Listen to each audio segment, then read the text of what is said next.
मैं हूं शशांक बीएचयू से। और बच्चे मैं आज आप लोगों को पढ़ाने वाला हूं 12th क्लास का तिरीच कहानी। तिरीच के लेखक हैं उदय प्रकाश। तिरीच के लेखक कौन है? उदय प्रकाश। अब मैं सबसे पहले बात करूंगा ये तिरीच कहानी का सार पे बात करूंगा, समरी पे बात करूंगा। समरी देखिए आपके एग्जाम में पूछा गया है 2010 में और 2016 में पूछा गया है, तो इसलिए आप लोग के लिए समरी बहुत इंपॉर्टेंट है और इस बार भी पूछने की संभावना है। तो इसलिए हम लोग पहले तिरीच कहानी को समरी के माध्यम से ही, सार के माध्यम से ही हम लोग पूरे कहानी को अच्छे से समझ लेंगे कि क्या है इसके अंदर, ठीक है। और ये लिखने भी आपके लिए एग्जाम में आएगा। तो हम लोग सबसे पहले बात करते हैं तिरीच शीर्षक कहानी के कहानीकार उदय प्रकाश हैं। बहुत बेहतरीन और लोकप्रिय लेखक रहे हैं। ये कहानी बहुत बेहतरीन लिखते हैं और ये फिल्मों में भी काम किए हैं। तिरीच शीर्षक कहानी के कहानीकार उदय प्रकाश हैं। उदय प्रकाश नूतन तथ्यों और कथ्यों वाली कहानी लिखने में सिद्धहस्त हैं। तो सबसे पहले हम लोग बात करते हैं कि तिरीच क्या है। एक कहानी है। अगर एग्जाम में आपको पूछा जाए ऑब्जेक्टिव में कि तिरीच क्या है, तो सबसे पहले बताना है कहानी है। और उसके रचनाकार कौन है, कहानीकार कौन है? उदय प्रकाश। ये एकदम याद रखिएगा, ये एकदम पूछा जाएगा ऑब्जेक्टिव में, आने वाला है। और उदय प्रकाश नूतन तथ्यों और कथ्यों वाली कहानी लिखने में सिद्धहस्त हैं। तिरीच एक आधुनिक त्रासदी है। आज के युग में समय बहुत दूर तक वैश्विक हो चुका है। कहानी नई पीढ़ी के प्रतिनिधि बेटे के दृष्टिकोण से लिखी हुई है और बाबूजी के बारे में है। ये जो कहानी है बाबू, ये लिखी गई है नया पीढ़ी है ना, उसके दृष्टिकोण से लिखा गया है। और जो पुरानी पीढ़ी है, उसके नई पीढ़ी और पुरानी पीढ़ी के बीच में एक द्वंद्व को दर्शाता है कि दोनों का क्या मानसिकता है, नई पीढ़ी और पुरानी पीढ़ी के लोगों में क्या मानसिकता है उनकी, वो दिखाया गया इस कहानी में मुख्य रूप से। वही एक बाबूजी होते हैं और एक बेटा होता है, वही दोनों के बीच की कहानी है इसमें। और तिरीच, आप लोगों को लग रहा होगा तिरीच क्या है। तिरीच एक विषैला जंतु है, भयानक जंतु है, समझ रहे हैं। एक जंतु है, वही काट लेता है। फिर आगे जो सुदूर गांव में रहते हैं वे शहर जाते हैं और फिर शहर में उनके साथ जो कुछ घटित होता है, कहानी उसी के बारे में है। इनके पिताजी जाते हैं शहर की ओर, शहर बहुत कम जाते हैं पर एक बार शहर की ओर जाते हैं और वहीं उनको ये तिरीच काट लेता है। तो वही उसी के बारे में पूरी कहानी है। फिर क्या क्या घटना उनके साथ घटता है पूरा है। जो घटित हुआ है वह अत्यंत चिंताजनक, दारुण और भयावह है। मूलतः बदलते हुए समय का यह नया भीषण यथार्थ है जिसके शिकार बाबूजी बनते हैं। बेटे के सपने में तिरीच बनकर प्रकट होता है। तिरीच एक विषैला और भयानक जंतु है। ऑब्जेक्टिव में पूछा जा सकता है कि तिरीच क्या है, तो आपको बताना है कि ये विशाल और भयानक जंतु है। और दूसरा क्वेश्चन पूछा जाएगा तिरीच क्या है, कहानी, कविता, नाटक, निबंध, तो उसमें बताना है कहानी। हम देखिए क्लियर एकदम करते जा रहा हूँ, यहीं से अगर कुछ क्वेश्चन उठेगा सब मैं आपको क्लियर कराते जा रहा हूँ। अब है नेक्स्ट पैराग्राफ है, तिरीच कहानी जादू यथार्थ की कहानी कहा जाता है। यह यथार्थ बाबूजी को गंवाई वास्तविकता को पीछे छोड़कर और बहुत आगे बढ़ चुके शहर के तथाकथित आधुनिक समय के द्वंद्व से उपजता है। समझ रहे हैं ना। देखिए क्या है कि शहर में लोग बहुत आगे बढ़ चुके हैं, बहुत टेक्निकली मजबूत हो गए, स्ट्रांग हो गए, पर गांव के लोग उतना ज़्यादा नहीं जानते। गांव के लोग आज फ़ोन भी नहीं लगाना जानते हैं। उन्हें शहर का जो रास्ता है वो भी नहीं मालूम है। गांव का तो वो चप्पा चप्पा जानते हैं कि कौन खेत कौन आरी कहाँ पे है, समझ रहे हैं ना बाबू। पर शहर का वो कुछ नहीं जानते। पहले की बात हो रही है, अब तो लोग धीरे धीरे जानने लगे, अब लोग शहर भी जानते हैं। ये पहले की कहानी है ना। फिर भी आज जो हमारे बुजुर्ग दादाजी वो भी आज भी शहर के बारे में ज़्यादा नहीं जानते, वही बातें हैं यहाँ पे। अब नेक्स्ट पैराग्राफ है, यहाँ इस कहानी में बाबूजी को नई पीढ़ी और पुरानी पीढ़ी के अंदर का तिरीच काटे हुए है। तिरीच क्या है? एक विषैला जंतु है, भयानक जंतु है जो काट लेता है तो आदमी थोड़ा परेशान हो जाता है, मरने की नौबत आ जाती है। अब नहीं है तिरीच विरीच। नई पीढ़ी की संवेदनशीलता मर गई है। शहरी लोगों से मिलकर बाबूजी परेशान और त्रस्त होते हैं। गांव के सीधे सरल सहज बाबूजी के लिए शहर एक अनबूझ पहेली है। शहर का प्रत्येक व्यक्ति स्वार्थी है, नई पीढ़ी हिंसक हो गई है। देखिए कहा गया बाबू कि शहर में जो ज़्यादातर लोग हैं जो स्वार्थी बन गए, अपने काम से काम मतलब रखते हैं एकदम, वो और हिंसक भी बन गए हैं। ये हिंसक इस कहानी के बारे में बताया गया कि नई पीढ़ी के जो लोग हैं हिंसक बन गए हैं। हिंसक कहने का मतलब है कि कोई दूसरे पे ध्यान नहीं देना। जो कुछ आपके दिख रहे हैं रोड पे कहीं कुछ लड़ाई होता है तो गांव में होता है कुछ, तो पूरे गांव एक साथ आ जाता है। अगर गांव में किसी की मृत्यु होती है तो पूरा गांव एक जगह इकट्ठा हो जाता है ना। और यही क्या होता है, शहर में होता है तो बगल वाले घर वाले भी नहीं जान पाते कि क्या हुआ है, समझ रहे हैं, यही बातें होती है। तिरछी एक जादू यथार्थ की कहानी है। कहानी जटिल अवश्य है, पर है यह जादुई प्रभाव छोड़ने वाली। यह उदय प्रकाश की एक सफल कहानी है। देखिए इनका सार मैं अच्छे से आपको समझा चुका हूँ। अब आप देखिएगा, ये बहुत इंपॉर्टेंट क्वेश्चन है, ये जो सार वाला है, आप लोग ध्यान रखिएगा। और कुछ अगर इसका PDF वगैरह चाहिए तो मेरे नंबर पे आप मुझे मैसेज कीजिएगा, मैं ज़रूर भेजूंगा। थोड़ा समय लग सकता है बाबू, क्योंकि मैं सब कुछ धीरे धीरे, बहुत कुछ मैं ज़्यादा व्यस्त रहता हूँ, इसलिए थोड़ा सा समय लग रहा है। और मेरा टेलीग्राम पे भी आप जुड़ जाइए, डिस्क्रिप्शन में लिंक मैं दे रहा हूँ। कुछ परेशानी हो व्हाट्सएप पे मुझे मैसेज कीजिएगा, मैं सब कुछ क्लियर करूँगा आपके लिए। और हाँ, टेलीग्राम पे PDF भेज भी रहा हूँ धीरे धीरे। अब नेक्स्ट क्वेश्चन है, अब देखिए ये भी इंपॉर्टेंट क्वेश्चन है।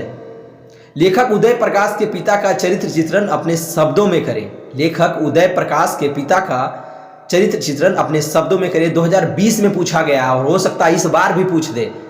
देखिए 2 क्वेश्चन में क्वेश्चन पक्का आएगा, या तो सार कहेगा इसका प्रस्तुत करने के लिए कि समरी बताइए तिरछ कहानी का, या तो फिर इसके पिताजी के बारे में पूछेगा कि पिताजी का चरित्र चित्रण कीजिए। 5 नंबर का क्वेश्चन आता है। तो देखिए दोनों मैं आपको अच्छे से समझा दे रहा हूँ। ये 2020 में क्वेश्चन पूछा गया। आप देखिए इसका उत्तर देखते हैं। मतलब लेखक के जो पिताजी हैं उसके बारे में बताना है, जिनको तिरछ काटा हुआ है और जो पुराने जमाने के व्यक्ति हैं। हाँ, इसका उत्तर है लेखक के पिताजी राम स्वारथ प्रसाद हैं, जो पूर्व स्कूल हेडमास्टर थे। देखिए एक पढ़े लिखे व्यक्ति थे, बुद्धिजीवी वर्ग से संबंध रखते थे, हेडमास्टर थे। समझ रहे कितना बड़ा पद होता है, कितना उनका सम्मान होता है गांव में। 55 साल में ही उनके सिर के बाल एकदम सफेद हो गए थे। वे सोचते ज़्यादा, बोलते बहुत कम थे। लेखक के पिता अंतर्मुखी ग्रामीण संवेदना के व्यक्ति हैं, वह शहर से भयभीत है। लेखक के पिताजी जो हैं, ये जिनको तिरछ काटा था, वो बहुत कम बोलते थे और वो हेडमास्टर थे और बहुत गंभीर व्यक्ति थे। और वह शहर से भयभीत रहते थे, क्योंकि शहर उनसे उन्हें काम ही नहीं पड़ता, शहर जाते नहीं थे, तो शहर से वो डरते थे। शहर में जो लाइट फाइट होता है, ये वो इतना नियम कानून होता है, उससे वो डरते थे।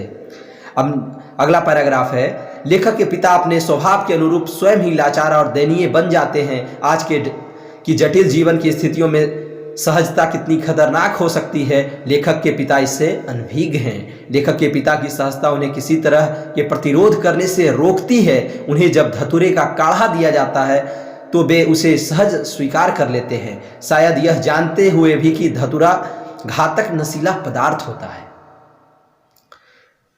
देखिए होता क्या है, ये थोड़ा सा बहुत नर्म व्यक्ति हैं, कोई भी कुछ देता है तो उसको अस्वीकार नहीं करते हैं, स्वीकार कर जाते हैं। देखिए इनको धतूरा दिया जाता है, ये वो जो बातें यहाँ पे अभी की गई तो स्वीकार कर लेते हैं, जानते हैं कि धतूरा क्या है, बहुत घातक और नशीला पदार्थ है, फिर भी वो उसको पी ही लेते हैं। शहर में जब उनको ये सब पिलाया जाता है। कहानी आप अच्छे से पढ़ लीजिएगा तो और अच्छा लगेगा, किताब से आप पढ़ लीजिएगा बाबू। लेखक के पिता नई परिस्थितियों और जीवन मूल्यों से परिचित नहीं लगते, वे मितभाषी और गंभीर तो हैं पर दृढ़ नहीं हैं। शहर में उनके साथ जो कुछ भी अमानवीय व्यवहार होता है, ठीक है। लेखक के पिता के साथ एक दिक्कत यह भी थी कि गांव या जंगल की पगडंडियां तो उन्हें याद रहती थी, शहर की सड़कों को वो भूल जाते थे। देखिए एक बात है, बहुत अच्छी बात है कि गांव के लोग गांव के एक एक पगडंडी, मतलब एक एक रास्ता, पगडंडी मतलब हुआ रास्ता, सीढ़ी, मतलब एक एक बात याद रहती है गांव के लोगों को, एक एक खेत याद है, समझ गए, कौन पेड़ कहाँ है, एक एक चीज़ याद है। पर वही क्या है, शहर में लोग एक एक रास्ता भूल जाते हैं, शहर का रास्ता वही करें। लेकिन वे अपनी सहजता, गंभीरता और गंवाईपन के बावजूद एक व्यवहारिक इंसान थे। देखिए इनके पिताजी के बारे में बताया गया है, आप लोग इसको समझिएगा बाबू। अब हम लोग बात करते हैं, ये रुक जाइए,